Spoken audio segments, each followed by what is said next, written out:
C'est probablement le joueur le plus explosif du top 14 d'un point de vue animation offensive, où il est véritablement une teigne et une peste pour les adversaires. C'est sur sa capacité à créer des actions différenciantes, des actions explosives. Bonjour à tous, dans cette vidéo je vous dévoile mon 15 types de top 14 pour la saison qui vient de se terminer, la saison 2025-2026. Le critère principal est la performance. Je prends en compte la réputation des joueurs un petit peu comme critère, mais c'est principalement la performance de l'ensemble des joueurs du top 14 tels que j'ai pu les voir lors de nombreux matchs sur cette saison 2025-2026. Bien entendu, j'ai pris en compte les blessures aussi des différents joueurs du top 14 comme critère pour cette évaluation. J'ai aussi pris en compte l'ensemble des clubs du top 14 pour cette évaluation et aussi à la fois joueurs français comme joueurs internationaux. Sans plus attendre, c'est parti. Au poste de talonneur, j'ai sélectionné Maxime Lamotte de l'UBB. Certes, j'ai un peu hésité entre Peato Movaca et Maxime Lamotte, mais de manière générale, Maxime Lamotte pour moi est le meilleur talonneur sur cette saison 2025-2026. Personnellement, je pense que c'est un profil qui est encore un petit peu sous-estimé au niveau du top 14 et qui n'est pas souvent mentionné autant qu'il devrait être. Quand vous regardez des matchs de l'UBB, il est vraiment très très bon. Il est à la fois solide en mêlée fermée, très bon sur les différentes phases de conquête. Il est aussi très puissant. Sincèrement, il me rappelle William Servat pour ma part, le William Servat des très très bonnes années à Toulouse, dans le sens qu'il est véloce, il est puissant, il avance sur toutes les collisions quasiment où il est. Il est très très bon aussi dans les mauls. Il est bon également dans les déblayages et dans les rucks. C'est vraiment un excellent profil. Et aussi, il est jeune puisqu'il a seulement 26 ans. Au poste de pilier gauche, j'ai sélectionné Jean-Baptiste Gros de Toulon. Je pense que ça va sans dire que Jean-Baptiste Gros a fait une excellente saison. Il a été un des joueurs qui a été le plus utilisé par Pierre Mignoni à Toulon. Il est très bon en mêlée fermée, c'est un pilier qui est très solide. Il a également démontré en équipe de France avec de nombreuses utilisations par Fabien Galtier toute sa qualité. Il est bon aussi dans le jeu courant, très souvent sur des phases de pick and go, sur des phases effectivement où généralement il avance, il montre toute sa valeur.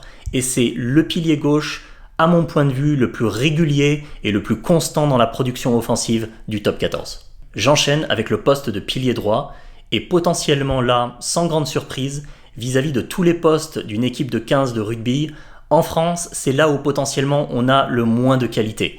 Il y a des joueurs comme Tatafou par exemple, mais qui souvent sont blessés. Pour ma part, je sélectionne Régis Montagne de Clermont. C'est un profil qui est solide, qui certes n'est pas encore exceptionnel, qui apporte pas une valeur à mon sens qui est encore énorme, qui peut gagner à se développer et continuer à s'améliorer sur ses différentes aptitudes de pilier, mais c'est un bon pilier de mêlée tout d'abord, il est solide, c'est un rock en mêlée, et après dans le jeu courant, il participe, généralement il avance et sur les collisions, il apporte en production pour Clermont, mais il peut encore se développer. Cependant, c'est son profil que je sélectionne pour ce 15 type. Pour la deuxième ligne, en premier lieu, je choisis David Ribbans. S'il y a des joueurs parmi les différents transferts et arrivés à Toulon ces dernières années qui ont vraiment convaincu, David Ribbans, il est au sommet de cette liste.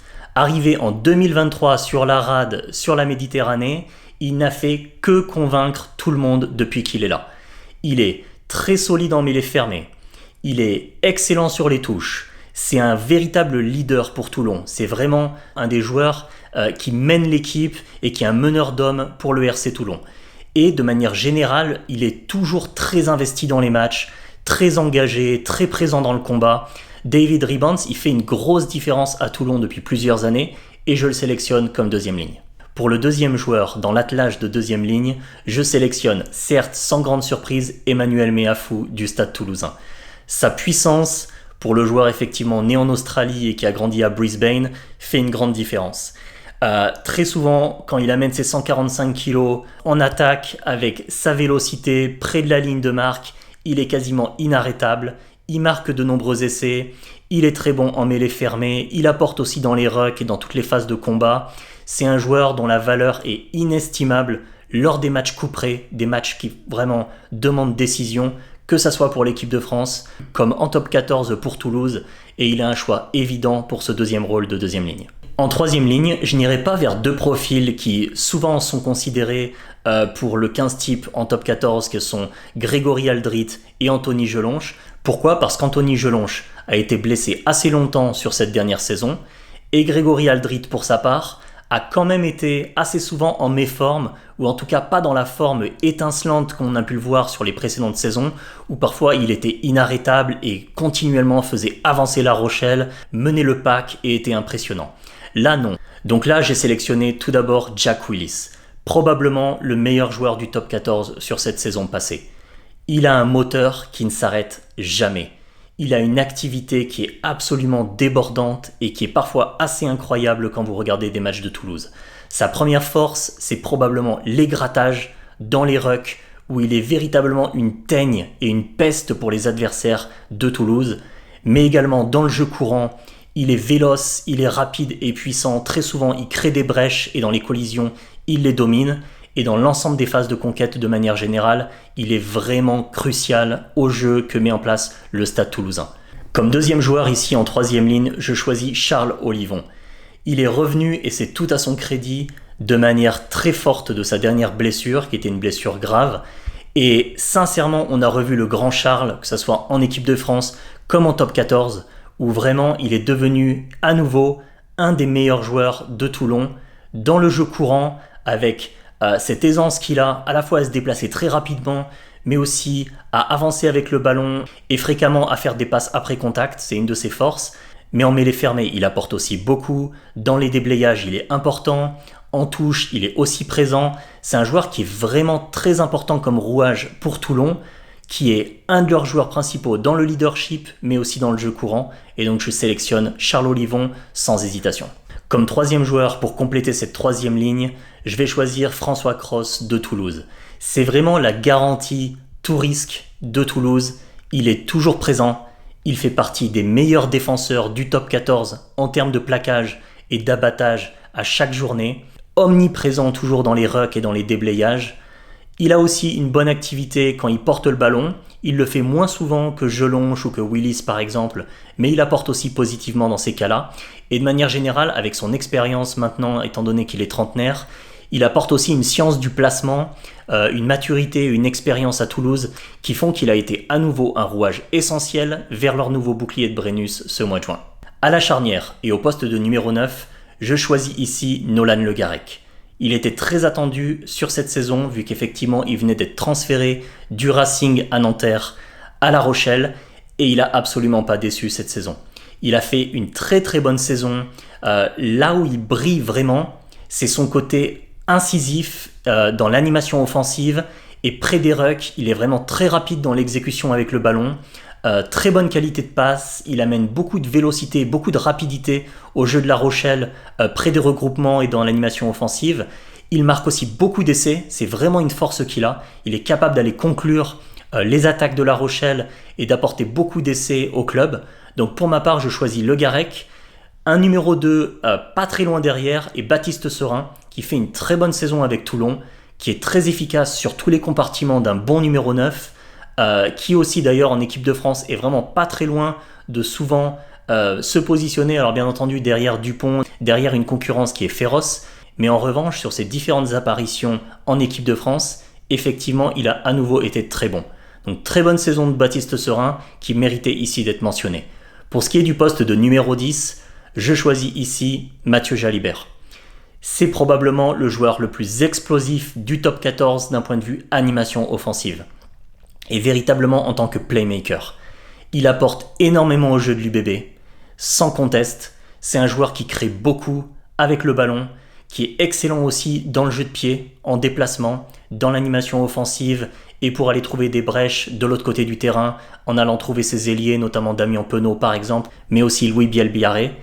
Mathieu Jalibert apporte vraiment beaucoup et c'est la raison pour laquelle je le sélectionne. Assez peu tout de même devant Romain Ntamak de Toulouse, qui pour sa part a aussi fait une excellente saison, que ce soit avec le Stade Toulousain mais aussi avec l'équipe de France. Mais pour ma part, là où Mathieu Jalibert il apporte davantage, c'est sur sa capacité à créer des actions différenciantes, des actions explosives qui mettent l'équipe dans l'avancée et qui permettent de créer des essais. Au poste de 3 quarts aile gauche, je sélectionne sans grande surprise effectivement Louis Bielbiarré de l'UBB, qui à la fois avec l'équipe de France mais aussi avec Bordeaux est capable de créer des différences énormes. Ballon en main et également avec ce qu'il fait souvent avec l'utilisation du jeu de pied sur son aile. C'est un joueur qui fait énormément de différences et il y a assez peu de concurrence pour lui prendre ce poste dans le 15 type du top 14. Pour le premier poste de centre maintenant, je sélectionne Calvin Gourg pour venir récompenser son excellente saison avec Toulouse. Il a véritablement percé et par sa vélocité, sa rapidité et son agilité, il est capable de prendre des brèches, de très souvent déchirer le rideau adverse des équipes et il a créé beaucoup de différences positives pour Toulouse cette année. Donc à mon sens, sa saison est vraiment à récompenser par rapport à ça. Et d'ailleurs, il sera très intéressant de constater son potentiel et son progrès continu ces prochaines années, que ce soit avec Toulouse comme avec l'équipe de France. Pour le poste de deuxième centre, je sélectionne Nicolas Deporter de l'UBB, qui réalise à nouveau une saison qui est solide. Il a été très très bon dans la paire qu'il forme avec Yoram Moefana. En équipe de France d'ailleurs aussi, il a été satisfaisant. C'est un profil qui est assez complet dans son rôle de centre, dans le sens qu'il est à la fois véloce et avec une bonne pointe de vitesse pour aller transpercer les défenses. Il est très bon dans le jeu avec ses coéquipiers également. Et il a une bonne capacité aussi aux passes après contact. Et ça, dans le rugby moderne, ça fait une vraie différence. Au poste de 3/4 aile droit, je choisis Wainicolo de Lyon. Sa capacité de finisseur, d'inscrire de très nombreux essais, sa pointe de vitesse aussi qui est quasiment inégalée dans le top 14, et sa capacité à transpercer les défenses, très souvent dans les grandes largeurs, en passant vraiment en revue de nombreux adversaires pour aller inscrire des essais qui sont spectaculaires. On l'avait déjà constaté ces précédentes années à Toulon et à Lyon, il a fait exactement la même chose, en font à mon sens le meilleur 3/4 aile droit de tout le championnat. Au poste d'arrière, je vais choisir Thomas Ramos du Stade Toulousain. Non seulement il brille dans la qualité de son jeu au pied, dans les pénalités comme les transformations, il est très précis, comme on a pu le voir depuis plusieurs années en équipe de France où il est devenu le meilleur buteur de l'histoire des Bleus, mais aussi avec Toulouse où il est toujours très efficace et très précis au pied, mais également dans le jeu courant, dans la capacité qu'il a d'amorcer des relances, de trouver les brèches dans les défenses. Je choisis Thomas Ramos. Mentionnons quand même que ici Melvin Jaminet, à mon sens, est pas très loin derrière. Il fait une très bonne saison avec Toulon. Il a cette capacité et cette force, cet atout qu'il a de jouer au pied très très long, y compris d'ailleurs pour buter sur les pénalités, où il est capable de les transformer aux alentours de 50 mètres et même plus loin que ça. Donc Melvin Jaminet est assez proche du 15 type du top 14 à mon point de vue sur l'ensemble de sa performance avec Toulon, où il a réalisé une très bonne saison. Voilà les amis, concernant mon 15 type de la dernière saison de top 14. Dites-moi ce que vous en pensez dans les commentaires. Où est-ce que vous êtes d'accord avec moi et où est-ce que vous n'êtes pas d'accord? Il n'y a aucun problème d'ailleurs, c'est vraiment un exercice qui est subjectif, donc n'hésitez pas à me dire où vous avez des désaccords et surtout qui est-ce que vous mettriez à la place. Dites-le moi dans les commentaires, c'est avec grand plaisir que je réagis et que je discute avec vous. Si la vidéo vous a plu, n'hésitez pas à mettre un pouce vers le haut et à vous abonner à la chaîne pour davantage de contenu sur le sport, y compris le rugby. Et pour ma part, je vous retrouve très bientôt dans une prochaine vidéo.